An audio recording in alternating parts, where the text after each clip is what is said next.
ओम अज्ञानतिमिरान्धस्य ज्ञानाञ्जनशलाकया चक्षुरुन्मिलितं येन तस्मै श्रीगुरवे नमः। ओम विष्णुपदाय कृष्णपृष्ठाय भूतले श्रीमते भक्तिवेदान्त स्वामिनिति नमस्ते सरस्वते देवे गौरवाणी प्रचारिणे निर्विशेषशून्यवादी पाश्चात्यदेशतारिणे। जय श्री कृष्ण चैतन्य प्रभु नित्यानंद श्री अद्वैत गदाधर श्रीवासादि गौर भक्तवृंद। हरे कृष्णा कृष्णा कृष्णा हरे हरे, हरे राम राम राम हरे। हरे कृष्णा।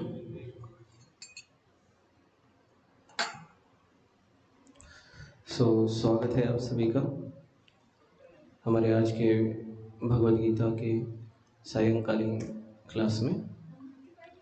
हम पढ़ रहे हैं Bhagavad Gita Yatharup by his divine grace AC Bhaktivedanta स्वामी श्री प्रभुपाद द्वारा। अध्याय नंबर पहला, श्लोक नंबर 10वां। अपर्याप्तं तदस्माकं बलं भीष्माभिरक्षितं पर्याप्तं त्विदमेतेषां बलं भीमाभिरक्षितम्। अपर्याप्तं अपरिमेय तत् वह अस्माकं हमारी बलम शक्ति भीष्म भीष्म पितामह द्वारा अभिरक्षितम भली भांति संरक्षित अपर्याप्तम सीमित तू लेकिन इदम यह सब एतेषां पांडवों की बलम शक्ति भीम भीम द्वारा अभिरक्षितम भली भांति सुरक्षित। ट्रांसलेशन। हमारी शक्ति अपरिमेय है और हम सब पितामह द्वारा भली भांति संरक्षित है, जबकि पांडवों की शक्ति भीम द्वारा भली भांति संरक्षित होकर भी सीमित है। तात्पर्य। Bye his divine grace Shri भक्ति वेदांत स्वामी शील प्रभुपाद द्वारा यहाँ पर दुर्योधन ने तुलनात्मक शक्ति का अनुमान प्रस्तुत किया है। वह सोचता है कि अत्यंत अनुभवी सेनानायक भीष्म पितामह द्वारा विशेष रूप से संरक्षित होने के कारण उसकी सशस्त्र सेनाओं की शक्ति अपरिमेय है। दूसरी ओर पांडवों की सेनाएं सीमित है, क्योंकि उनकी सुरक्षा एक कम अनुभवी नायक भीम द्वारा की जा रही है, जो भीष्म की तुलना में नगण्य है।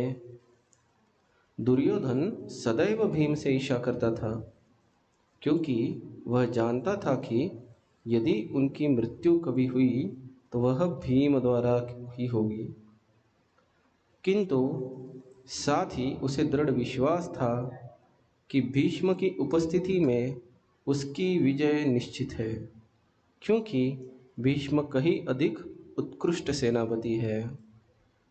वह युद्ध में विजयी होगा, यह उसका दृढ़ निश्चय था। हरे कृष्ण। यहाँ पे हम दुर्योधन की जो मानसिकता है उसका यहाँ पे हम दर्शन करते हैं। तो स्वाभाविक तौर पर यह बहुत सामान्य स्थितियाँ हैं जहाँ पे जो व्यक्ति भगवान कृष्ण की शरण में नहीं है, वह व्यक्ति अपनी बुद्धि तुलनात्मक शक्तियों का एनालिसिस करने में खर्च कर देते हैं। अब यहाँ पे जो भीम है, तो इस पर्टिकुलर श्लोक में वह कह रहे कि देखो, पांडवों के पास सैन्य है ना, उनके पास भी आर्मी है, पर वो भीम द्वारा बहुत ही पर्याप्त है, मतलब बहुत ही संरक्षित है, लेकिन बहुत लिमिटेड है। लेकिन अगर आप मेरी तरफ देखोगे तो हमारे पास भीष्म पितामह है ना। तो जब हम इस मानसिकता का दर्शन करते हैं, तब हमने समझना चाहिए वास्तविक जीवन में जो लोग भगवान कृष्ण की शरण ग्रहण नहीं करते, उनका एटीट्यूड इस तरह से रहता है, भावना उस तरह से रहती है कि देखो, मेरे पास इतना इंटेलिजेंस है, मेरे पास इतना ऐश्वर्य है, मैं ये कर सकता हूँ, मैं ये ज़्यादा बेहतर तरीके से कर सकता हूँ, है ना। यह अभक्तों का स्वाभाविक लक्षण है कि वह अपनी शक्ति, अपनी बुद्धि, अपने परिवारजन, अपने मित्र, इनके शक्तियों द्वारा, क्या कह सकते हैं हम उसको, सोचते रहते हैं कि हम यह चीज़ कर लेंगे, वह चीज़ कर लेंगे, जीवन में सक्सेस मिल जाएगा, इस तरह से।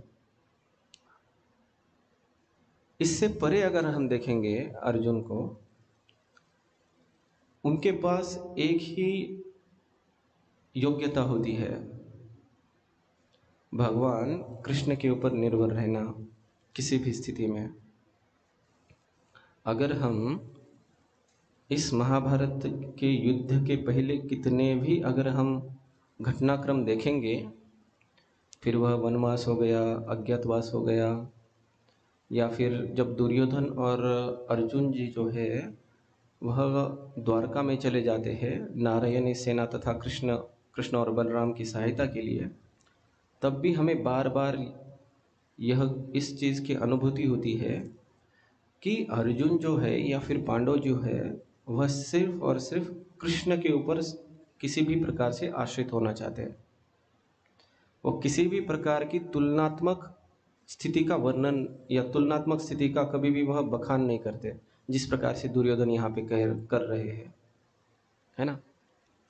अब जो दुर्योधन जी तो थे, तो उनका इस प्रकार से क्या कह सकते हैं अंडरस्टैंडिंग था कि जो भीष्म है वह उनको किसी भी प्रकार से इस युद्ध में विजय दिलाएंगे।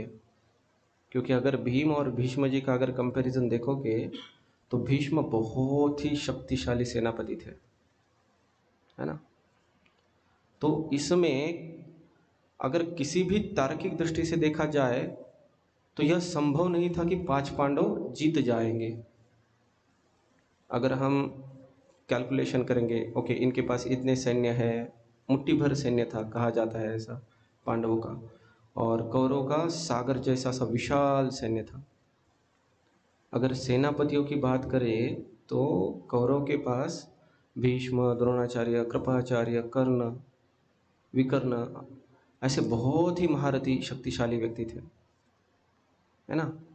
तो अगर हम कंपेयर करते तुलना करते हैं तो पांडवों से कहीं अधिक शक्तिशाली, बलशाली, ऐश्वर्यशाली या किसी भी प्रकार से अगर हम सोचेंगे तो कौरव का सैन्य किसी भी प्रकार से बड़ा था। पर शास्त्र समझाते हैं जयस्तु पांडुपुत्राणाम यक्षाम पक्षे जनार्दना। अब हमारे जीवन में इस श्लोक से समझने का बहुत ही सिंपल लेसन है। कभी भी हमने अपनी खुद की बुद्धि, योग्यता या फिर हमारे रिलेटिव्स, हमारे पक्ष में कौन कौन है, कितनी ऐश्वर्य है, इसके ऊपर निर्भर रहने से ज़्यादा हमने अर्जुन तथा पांडव की तरह भगवान कृष्ण के कृपा के ऊपर निर्भर रहना ज़्यादा हमारे लिए सही है। बहुत बार हम इस चीज़ को समझ नहीं पाते या भूल जाते हैं, और किसी भी विपदा के समय या हमारे डेली जीवन में हम हमेशा प्रयास करते हैं कि हमारी बुद्धि, हमारी शक्ति तथा हमारे पास जितने भी उपलब्ध साधन हैं उसका इस्तेमाल करते हुए हम प्रयास करते हैं हमारे जीवन को व्यतीत करने का।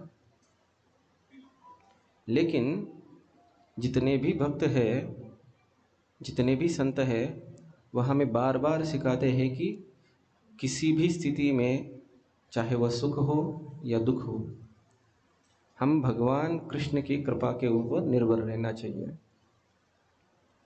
और यही जीवन की सर्वश्रेष्ठ स्थिति है। अब यहाँ पे जो हमारे दुर्योधन हैं उनको पूर्ण रूप से पता था कि अगर कभी उनकी मृत्यु होगी तो वह भीम द्वारा ही होगी, है ना। लेकिन इस क्योंकि भीम के सिवा उस समय पे पृथ्वीलोक पे ऐसा कोई प्राणी नहीं था कि जो उनकी हत्या कर सके, वध कर सके।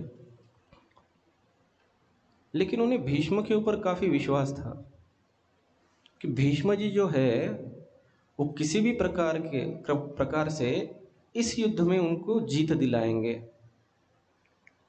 है ना। तो हमारा भी उसी प्रकार से रहता है। हमें भी पता होता है कि एक ना दिन हमारी मृत्यु हो जाएगी, है ना। लेकिन कभी ना कभी समय आएगा जिस समय हमें इस शरीर को छूटना पड़ेगा। लेकिन हम भी दुर्योधन के भांति हमारे लिए भी कोई अलग भीष्म रहेंगे, है ना? जिनके बारे में हमारे कुछ रिलेटिव हो सकते हैं, संपत्ति हो सकती है या ऐसी कोई भी वस्तु या व्यक्ति हो सकते हैं, जिसके ऊपर हमें विश्वास होता है कि चलो अगर ये रहेंगे तो हमारा जीवन बहुत ही सफल हो जाएगा, बहुत ही अच्छी तरीके से बीतेगा। लेकिन यह दुर्योधन या अभक्तों की विचारसरणी रहती है कि कृष्ण को छोड़ के वो किसी और स्थिति के व्यक्ति या वस्तु के ऊपर विश्वास रखते हैं कि यह उनको जीत दिलाएंगे या यह वस्तु या व्यक्ति उनकी जीवन को स्थिर रखेगी। लेकिन जो भगवान के भक्त होते हैं, चूंकि यहाँ पे अगर विशेष रूप से हम भगवत गीता के बारे में बात करें तो उनको इस वस्तुस्थिति का बहुत ही पूरी तरह से समझ होती है कि हमारे लिए किसी भी स्थिति या किसी भी काल में यह चीज़ बहुत ही ज़्यादा महत्वपूर्ण है कि हम भगवान कृष्ण के ऊपर पूर्ण तरह से निर्भर रहे। क्योंकि भगवत गीता में भगवान बताते हैं, भगवत गीता के अध्याय 9 श्लोक नंबर 22, अनन्यश्चिन्तयन्तो मां ये जनाः पर्युपासते तेषां नित्याभियुक्तानां योगक्षेमं वहाम्यहम्। जो व्यक्ति भगवान का अनन्य चिंतन करता है, ये जनाः पर्युपासते, ऐसे जो लोग हैं, तेषां नित्याभियुक्तानां योगक्षेमं वहाम्यहम्, उनको जिसकी चीज़ की भी आवश्यकता होती है भगवान उसको प्रदान करते हैं और उनके पास जो चीज़ें होती है भगवान उनका रक्षण करते हैं। अब यहाँ पे भगवान क्रिस्टल क्लियर डिक्लेयर कर रहे हैं कि देखो, आप अगर मेरी शरण में आओगे तो मैं आपको मेंटेन करूँगा। या फिर भगवत गीता का जो 18वां अध्याय है, 66वां श्लोक है, वहाँ पे भी भगवान घोषणा करते हैं, सर्वधर्म परित्यज्य मामेकं शरणं व्रज अहं त्वा सर्वपापेभ्यो मोक्षयिष्यामि मा शुचः। हे अर्जुन, आपको इधर उधर भागने की आवश्यकता नहीं है। सिंपल प्रोसेस है, आप मेरी शरण में आओ, सो जितने भी आपके जो पाप है ना, उसको हम नष्ट करेंगे। लेकिन कभी कभी व्यक्तियों को इसके ऊपर भी विश्वास नहीं हो पाता। तो जो भगवत गीता का सबसे आखिरी श्लोक है ना, कभी कभी लोगों को लगता है हाँ भगवान है पर वो ऊपर वैकुंठ में रहते हैं, हम यहाँ पे होते हैं, हमारी छोटी छोटी प्रॉब्लम रहते हैं, है ना, थोड़ी कंचन चाहिए, थोड़ी कामिनी चाहिए, थोड़ी कीर्ति चाहिए, है ना। तो भगवान ने कहा है लेकिन वो भक्ति के बारे में होगा, हम तो भक्त नहीं हैं, तो फिर कैसे, है ना। हमारी तो भौतिक भी अभिलाषाएं हैं। कभी कभी लोगों को डर भी लगता है कि अगर हम भगवान की शरण में जाएंगे तो शायद हमारा भौतिक इच्छाएं भी छूट जाएगी, ऐसा कुछ तो रहता है। ठीक है,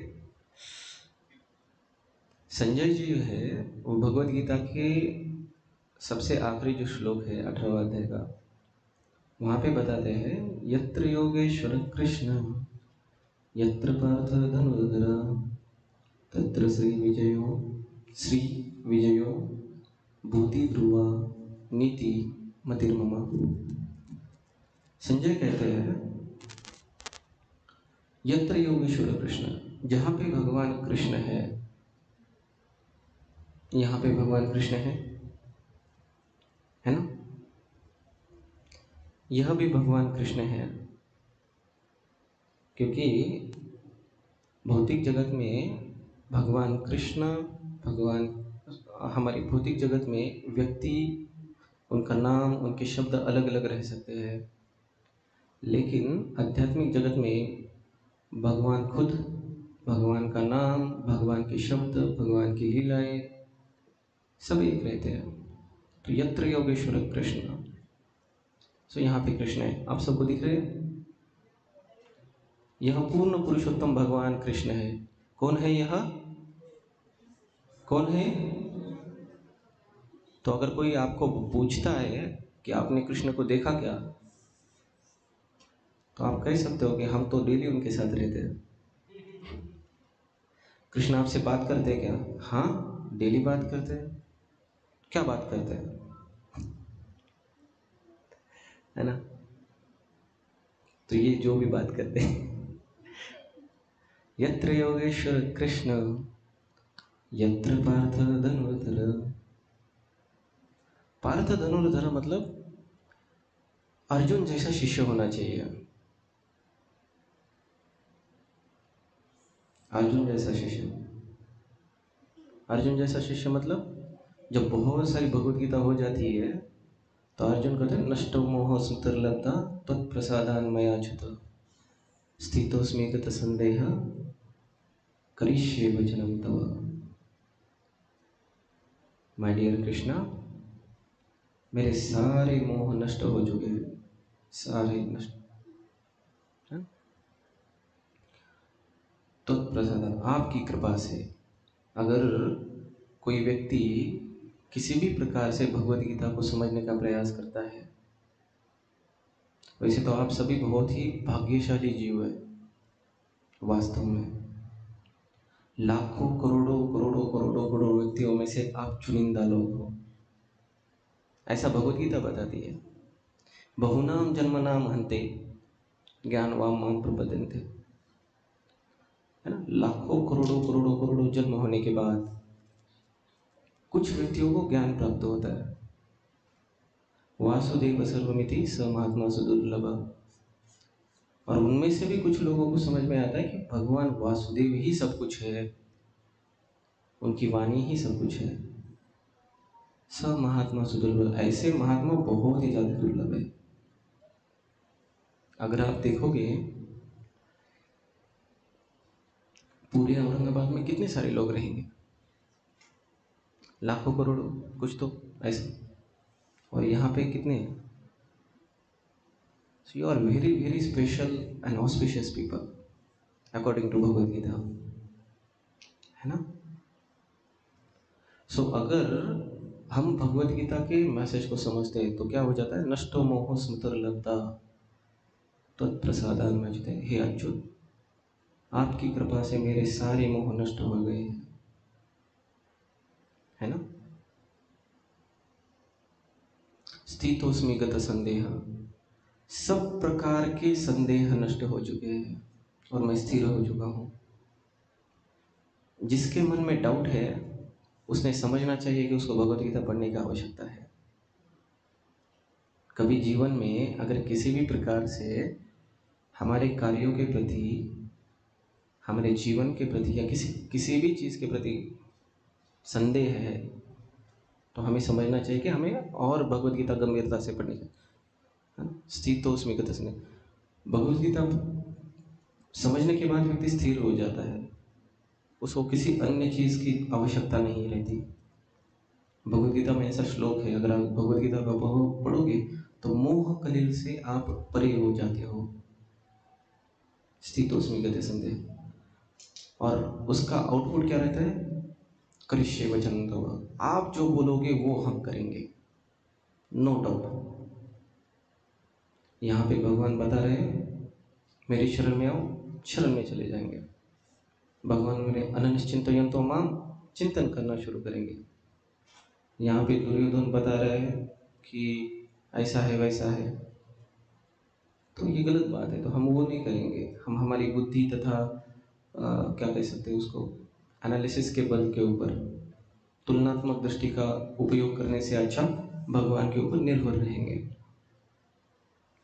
तो यत्र पार्थ धनुर्धर, इस प्रकार के जो पार्थ है, भगवान कृष्ण तो यहाँ पे है हम सबके साथ हमेशा के लिए, है ना? उनके वाणी के स्वरूप में बहुत ही ज़्यादा कृपा करके, ये बहुत सौभाग्य की बात है कि भगवान कृष्ण हमारे साथ है, हमेशा है। जब भी आपको आवश्यकता पड़ेगी ये वह आपके साथ हमेशा रहेंगे। अब सवाल आता है ना, भगवान का टर्न हो गया, अब हमारी बारी, बिकॉज उन्होंने अपना काम कर दिया, now it's our responsibility now, है ना।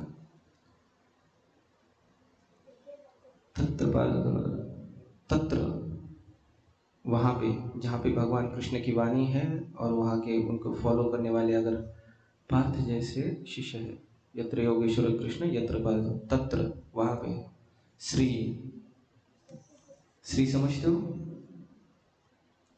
सब समझते हैं श्री को, है ना। ऐश्वर्य, तत्र वहाँ पे क्या रहेगा, ऐश्वर्य रहेगा। श्री देवी पता है ना, लक्ष्मी देवी नहीं पता है, हाँ सब साधु लोग आ गए लगता है। तत्र श्री, अगर किसी को चाहिए तो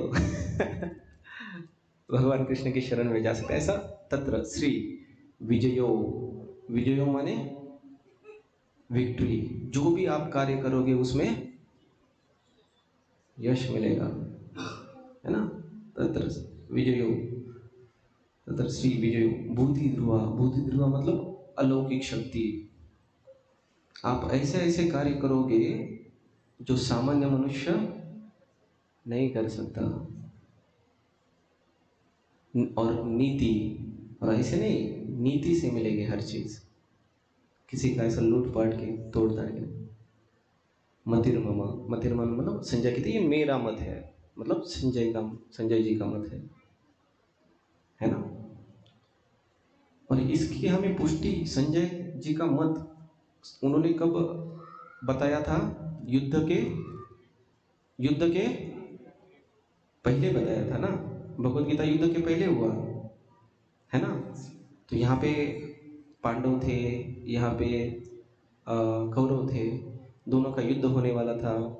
तो अर्जुन जी बोले मैं युद्ध नहीं करने वाला, ऐसा हुआ, ऐसा चल रहा है ना। तो तब जाके भगवान भगवत गीता बताते हैं। और भगवत गीता का ये जो श्लोक है हमारा, वहाँ पे अपर्याप्तम तदस्माकं बलम भीष्म विरक्षितम पर्याप्तम त्विदमेतेषां बलम भीमा विरक्षितम, जो 10वां श्लोक है इसमें ओवर कॉन्फिडेंट हमारे दुर्योधन बोलते हैं कि देखो भाई मेरे पास भीष्म है तो मैं ही जीतने वाला हूँ, तुम क्या ऐसे चुल्लू पिल्लू, है ना, भीम के द्वारा संरक्षित लोग हो, ये कॉन्फिडेंटली बोल रहा है यहाँ पे 10वें अध्याय में। और जैसे ही भगवत गीता खत्म होती है, अभी युद्ध चालू भी नहीं हुआ है, और ये श्लोक सुना है संजय जी ने, और संजय क्या बोलते हैं, अब क्या दुर्योधन कुछ भी बोलते रहते हैं।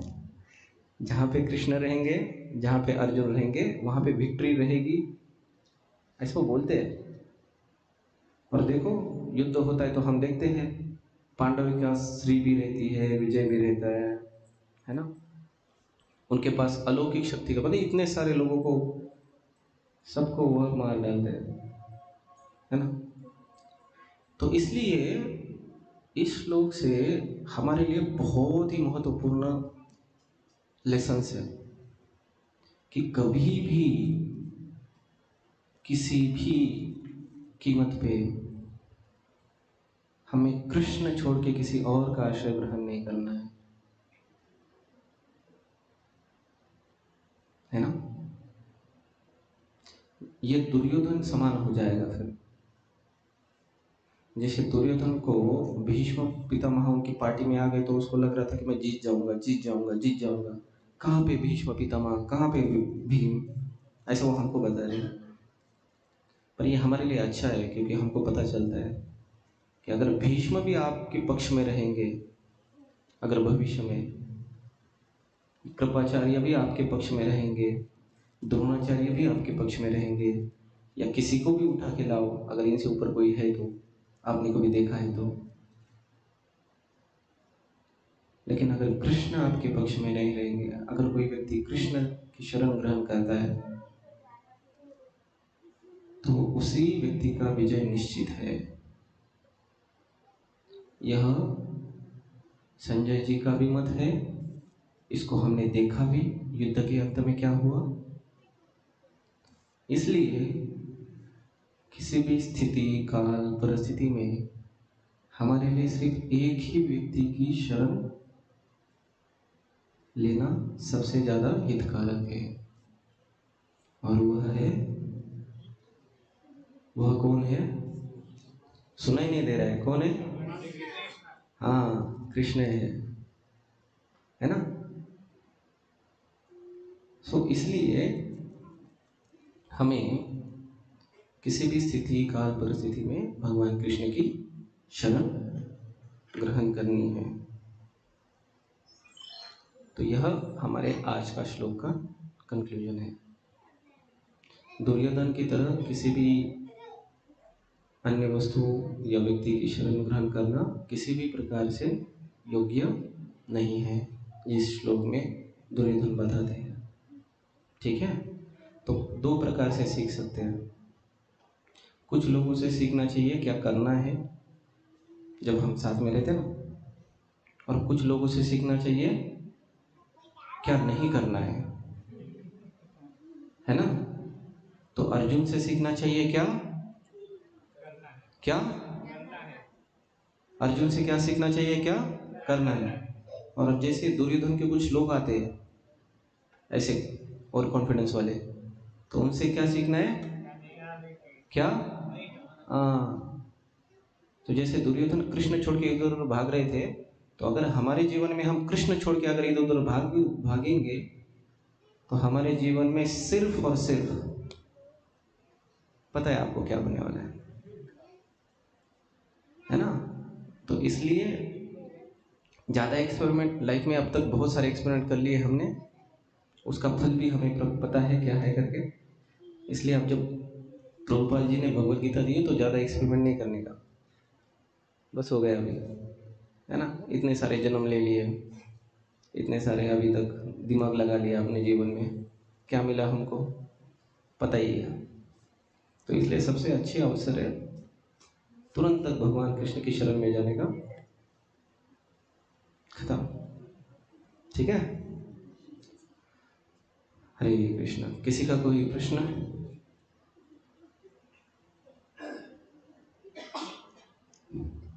Yes.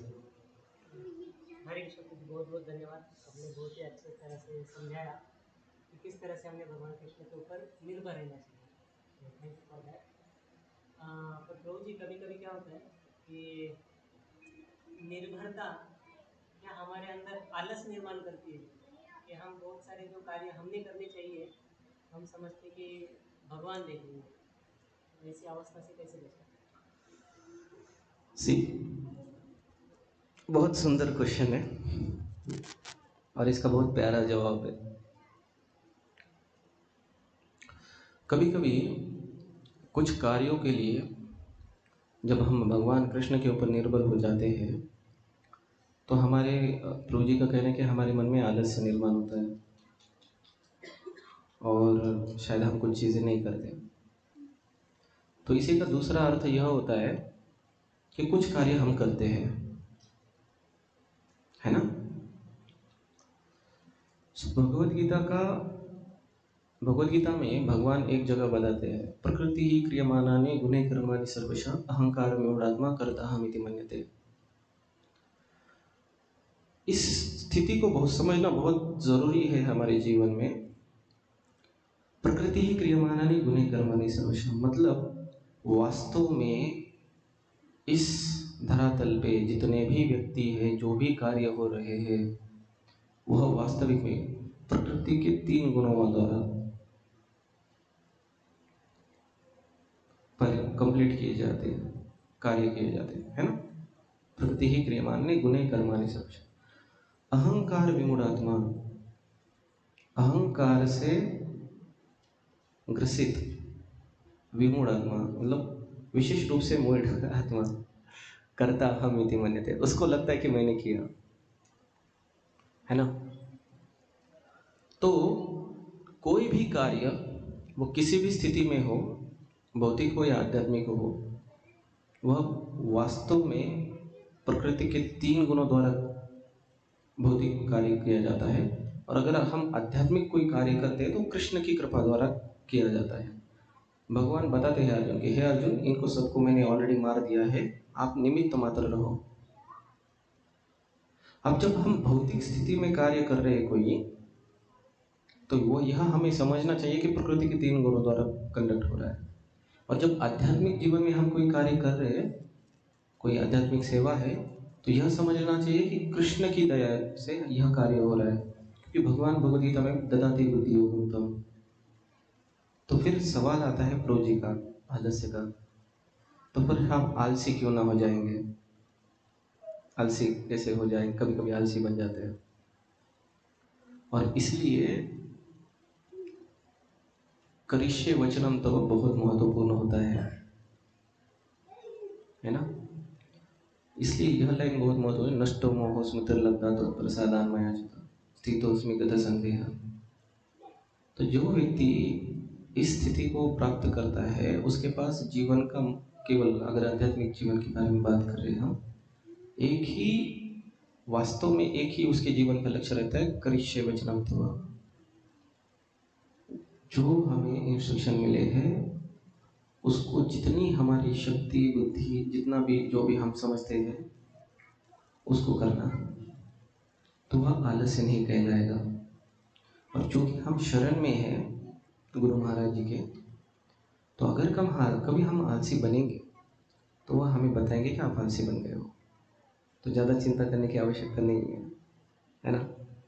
So because we are so fortunate, we have spiritual master and devotees with us. So कभी कभी हमें ऐसा लगने लग सकता है कि शायद हम कम पढ़ रहे हैं, या कभी कभी ठीक से नहीं कर रहे, या जो कुछ भी लग सकता है, तो हमारा ओपिनियन है ना?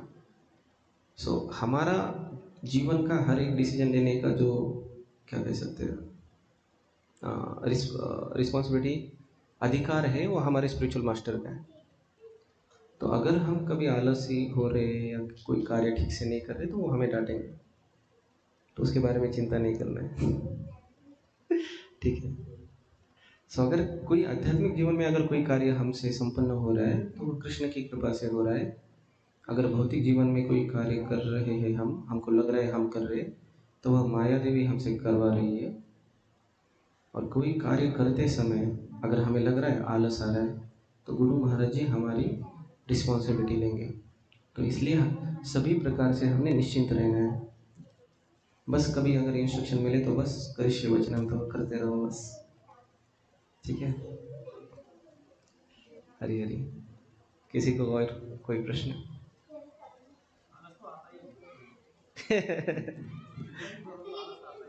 जी।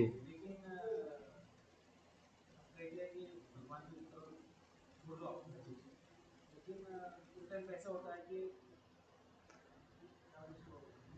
कोई भी आएगा, मतलब आएगा तो हमें बचाएगा, तो ये मूड में क्या होता है, आलस ऑटोमेटिक आ ही जाए। देखो, कोई भी चीज़ हमें भगवान के ऊपर छोड़नी नहीं है, भगवान के ऊपर निर्भर रहना है। दोनों अलग चीज़ है। ठीक है, समझने का प्रयास कीजिए। समझो,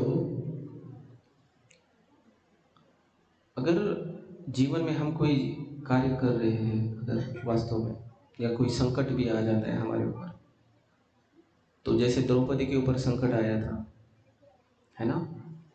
तो द्रौपदी ने पहले क्या किया, जब उनको बुलाया था द्यूत सभा में, तो द्रौपदी को लगा मेरे पांच पांच पराक्रमी क्या कह सकते हैं हम, पति है, वह मेरी रक्षा करेंगे। अर्जुन जैसा कौन है यहाँ पे, भीम जैसा कौन है, वगैरह वगैरह। तो पहले द्रौपदी उनके पास गई, है ना? फिर बाद में उनसे कुछ नहीं हुआ, तो उनको लगा कि अरे भीष्म पितामह है, द्रोणाचार्य, कृपाचार्य, इतने महान जीवात्मा है यहाँ पे, उनके होते हुए मुझे कौन बचाएगा, किसका मेरे को भय है। तो फिर बाद में उनके पास गई, तो उनसे भी कुछ नहीं हुआ। फिर उनको लगा कि ये मेरे क्या कह सकते हैं, पति के भाई है, ये मेरी तरह इस तरह दुर्व्यवहार, तो वह अलग अलग व्यक्तियों के पास गई, है ना? और अंत में जब उसको किसी से सहायता नहीं मिली, तो उसने बोला कि मैं खुद मेरा रक्षण करूंगी। तो उसने खुद से प्रयास किया अपनी स्थितियों को, है ना? तो वहां पर भी उसकी शक्ति काम में नहीं आई। तब जाके उसको लगा कि अभी कृष्ण के ऊपर पूर्ण तरह से निर्भर होना है ना? जो भी हमारे पास स्थितियाँ हैं, है ना, तो उस समय पे वह भगवान की शरण में चली गई, है ना।